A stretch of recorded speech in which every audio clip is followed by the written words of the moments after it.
Amici di Mantova TV e di Dilettanti Show, buon pomeriggio dallo stadio comunale di Castelbelforte. Un saluto da Gianni Veronesi e da Nicola Antoniette. Cominciano qui i play-out di promozione. Il Castei si presenta in divisa giallorossa, affronta il San Veno Naviglio. Guidi al limite dell'area, in zona tiro, Guidi, dribbling, messo giù al limite dell'area. L'arbitro fischia e ammonisce il giocatore autore del fallo, vale a dire Sebastiani. Marchini e Fantini, Fantini, il gol!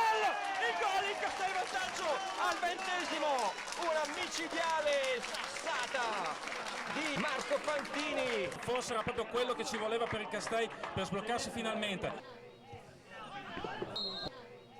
Attenzione, sarà calcio di punizione per il San Veno, fallo su Saleri. Sinceramente già una decisione un po' spiegabile, perché mi sembrava più un fallo di mano dell'attaccante del San Veno. Parte Saleri, il suo sinistro e il pareggio del San Veno. La palla è stata toccata dalla barriera, il pareggio dei bresciani con Saleri. E purtroppo Gianni, qua vediamo Fantini che si lamenta moltissimo con i suoi compagni. La barriera si è aperta sul calcio piazzato e c'è stata una deviazione di un giocatore che non siamo riusciti a capire da qua ed è stata fatale per Motti.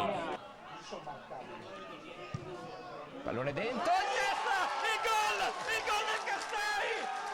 Castei in vantaggio! Castei in vantaggio! Ed è un gol meritatissimo, Gianni. Comunque, anche se la partita non è stata spettacolare fino adesso, se c'era una squadra in campo che meritava di vincere, il Castei San Giorgio. È stato Mattia Vincenzi. Sesto calcio d'angolo per la squadra ospite. Saltano in diversi, il gol del pareggio.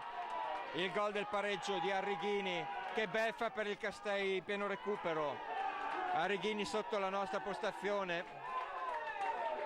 Ha firmato il gol del pari.